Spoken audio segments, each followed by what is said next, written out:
here we go. Sequences. So there's some definitions up here. A sequence is a set of numbers called terms arranged in a particular order and separated by commas. You have seen these before. They look like this. So it's basically a list, but they are in a particular order with a certain starting point and a certain pattern. They can also be defined as a function that has a set of natural numbers as its domain, which we'll talk about a little bit more later. We're going to look at mostly symbols and terminology today.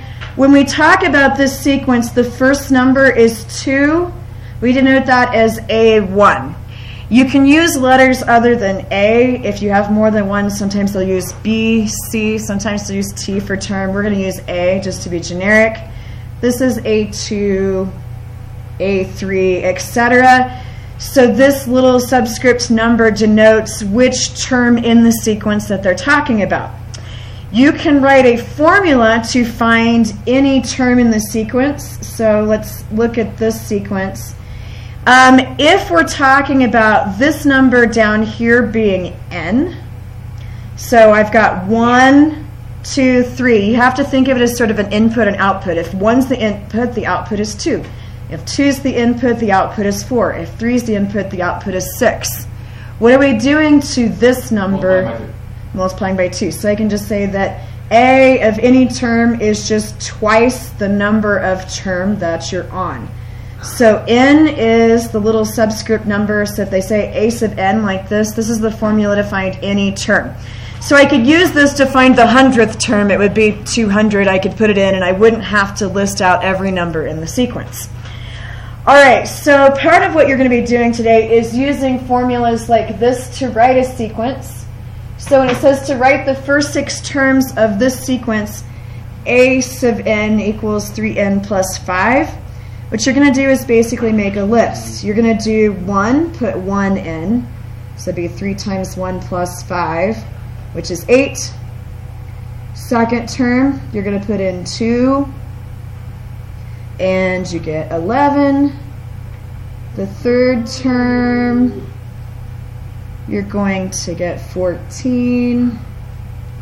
The fourth term, you put in 4. There is a pattern on this one. What is the pattern?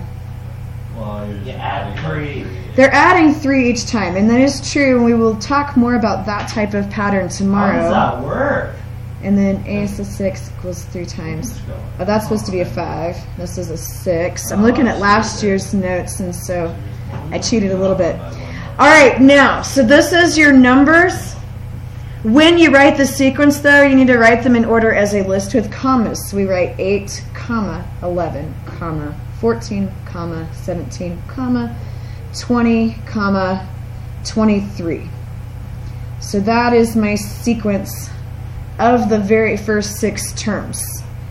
If you start with the wrong number, then your sequence is all wrong. So you want to make sure that you're putting 1 in for the first term, 2, 3, 4, 5. Some of them will have a really recognizable pattern here.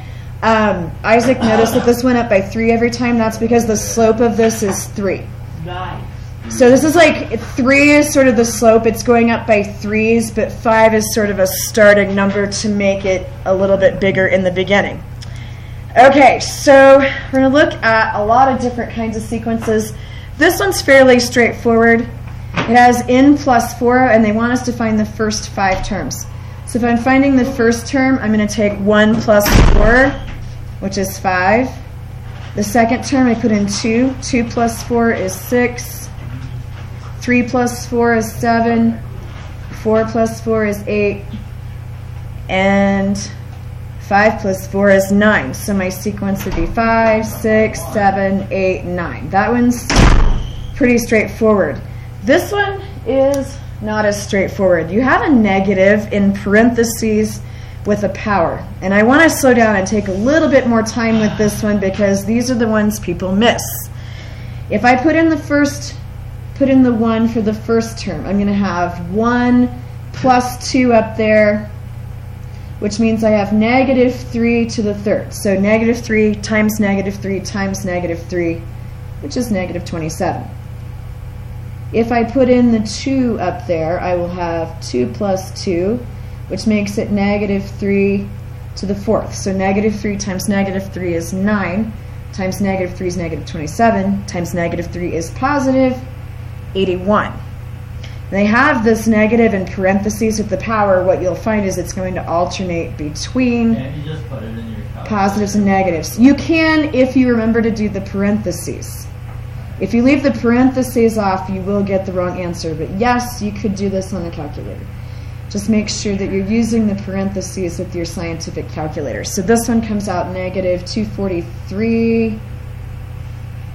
And then we put in the 4. We get negative 3 to the 6th power, which is 729. And then the last one, we would put in 5. So you get negative 3 to the 7th power, which is negative 2,187. That's a lot.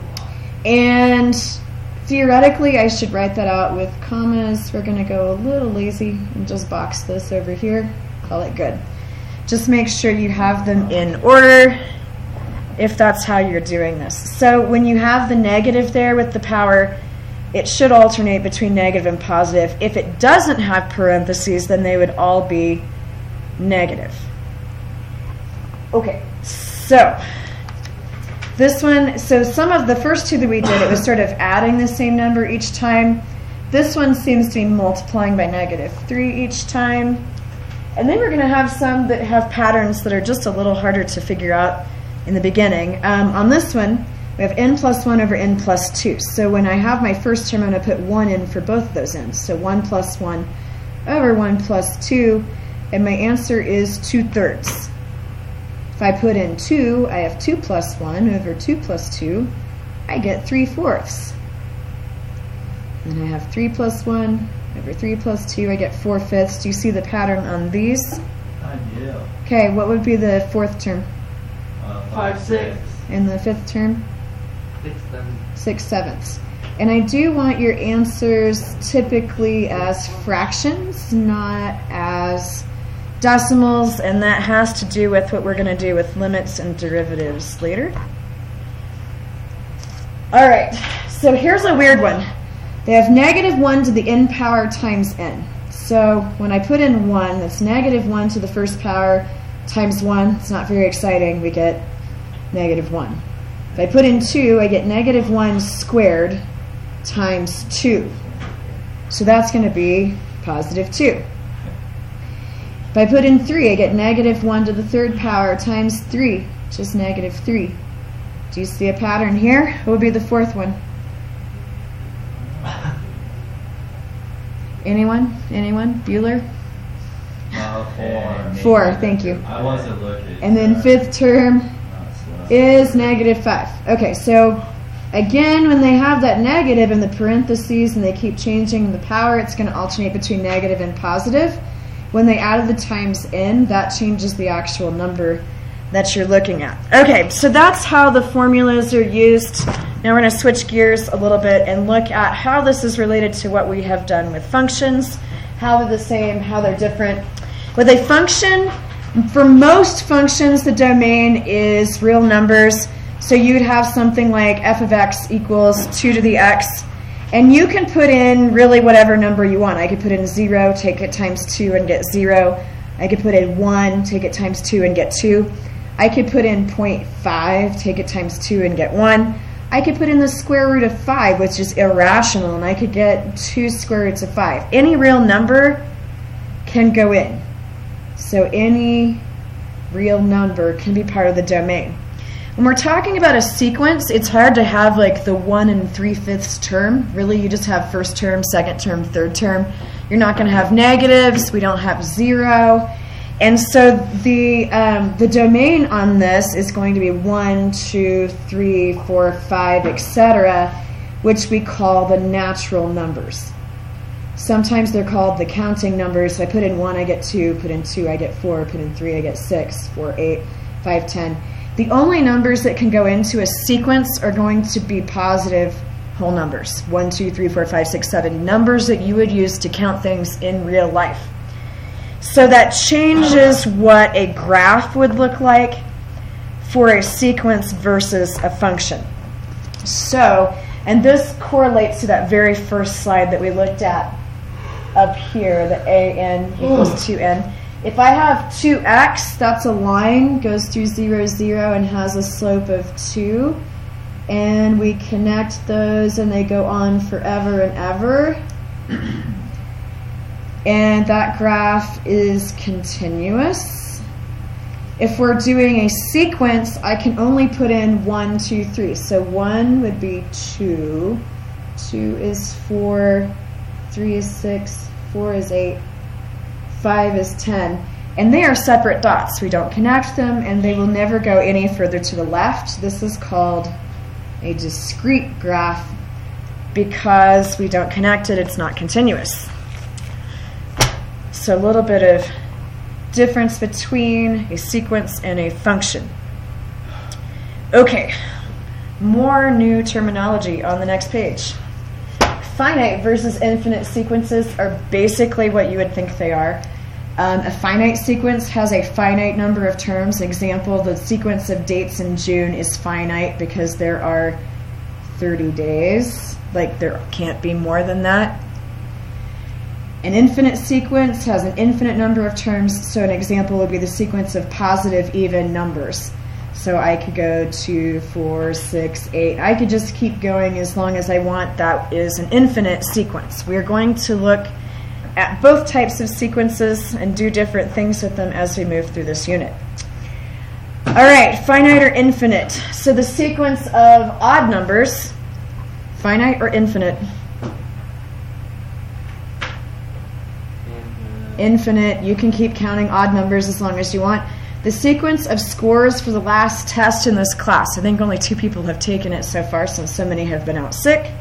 So that is definitely finite. There are only 8 students in the class, which means there can only be 8 scores. It can never go beyond 8. All right, so those were pretty straightforward. Now, there's another way to give you terms of a sequence. This is a little bit tougher than what we just did. We have what's called a recursive definition for a sequence. Each term is defined as an expression involving the previous term. It must have the following: the first term of the sequence and the recursive formula. So when you do this, you're going to, the first term of the sequence is A1. So you're going to have A1 equals whatever A1 is. And then you have to have AN, which is equal to some sort of a formula that will look different than the formulas we've done so far. The recursive definition is different than the others. So let me explain what all the stuff is on this next slide. This looks a little complicated. They've given us a lot of information. This is just giving you the first term. It's giving you the starting point for your sequence. This is telling you how to get the next term based on the previous term. So it's telling you this term is 3 times the previous term. If this is a to the n minus 1 would be 1 term ago. So let's write that up here. A to the n minus 1 equals the previous term. So this is essentially saying just multiply by 3 to get the next number. And then this part is basically saying that you're going to start with the first term.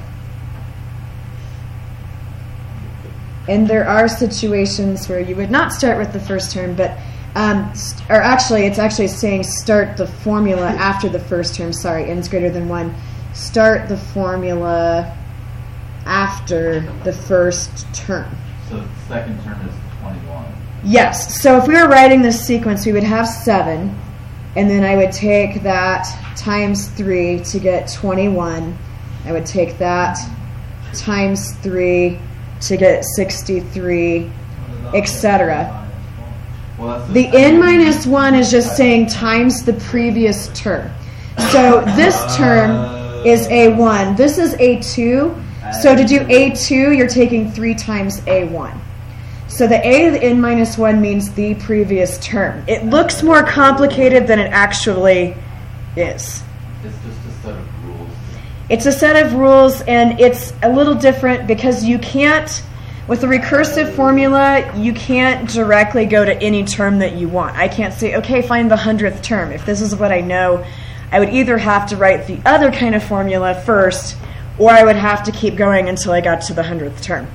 Is there any way to like put in There is a way to come up with the other formula, and that's not in this lesson, but we will talk about it. Well, no, the formula, but to put in it like that in your calculator to come up with that. No. There's no way. If there is, I've never done it. You can, I guess you could. So basically, you're just doing math. I mean, you could do the math on your calculator. So this one says find the first 4 terms of each sequence. Here's the biggest mistake that people make. They will give me the second, third, fourth, and fifth term, and they forget to put down the first term. They're telling you the first term is 8. By golly, write 8 down as the first term. Nobody should miss that one, because it says to find the first 4 terms, but every year half the class screws that up and starts with the second term. All right, so this basically is saying for the next term, take the previous term and add 4. So basically, to get to the next term, I'm going to take 8 and I'm going to add 4. That gives me 12. And this is just telling me that the formula works after the first term, because we already know what the first term is. And then I'm going to add 4 again. So 16, add 4 again, 20. Those are the first 4 terms. Box it and move on. Okay? The next one's a little bit more complicated formula, but it's not that bad. So it says A1 is -3. So I'm going to start by just writing -3. That's my first term. Don't forget the first term. And then this is saying that we're going to take 2 times the previous term minus 6. So if you think about what the next term would be, I'm going to take 2 times -3 minus 6. That'd be -6 minus 6 is -12. Then I'm going to do the same thing again. 2 times -12 minus 6. That'd be -24 minus 6 is -30. And then I'm going to take 2 times -30 and subtract 6 to get -66. I'm going to make sure to put them in a line of the first 4 terms, starting with the first term. All right. And then there's a couple weird ones, but there's this working under the same basic idea. So does this make sense, the previous term thing?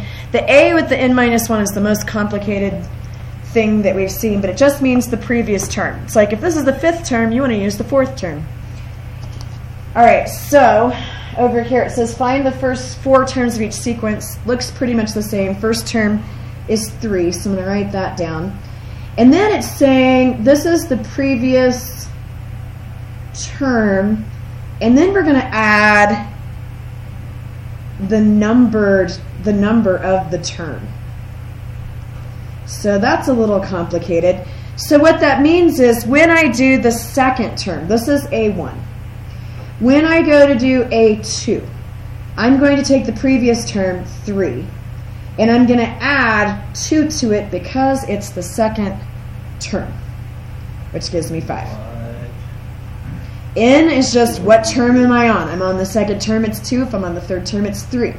So then to do the next one, to do A3, I'm going to take the previous term, which is 5. I'm going to add 3 to it because it's the third term. And I'll get 8. And then the last one, the 4th term, I'm going to take 8 and add 4 to it because it's the 4th term. And you get 12. Now there is a pattern here. If you look at the numbers, it adds 2, adds 3, adds 4. But it's not like the same thing over and over. It's not like a linear equation where we could just come up with an equation and do it. This is doing strange things. Okay, so the n, if they have you add n or multiply by n, that's the number of term that you're on. If it's the third term, it's 3. Fourth term, it's 4. All right, now this last one has another little twist. They're giving you the first. Now look, they're giving you A1 and A2. Bonus, I have 1 and 7. I only have to find 2 more. Isn't it 2 and 7? So, or 2 and 7, you're right. I walk girl. Okay, and then they have this. This is saying previous term, or 1 term ago. This is 2 terms ago. So that's going to be 9, and then that's going to be 16. So I'm going to add 2 and 7 to get 9, add 7 and 9 to get 16, and that's it. And notice on this one it says the formula starts when n is bigger than 2. So on the third term, you start using the formula.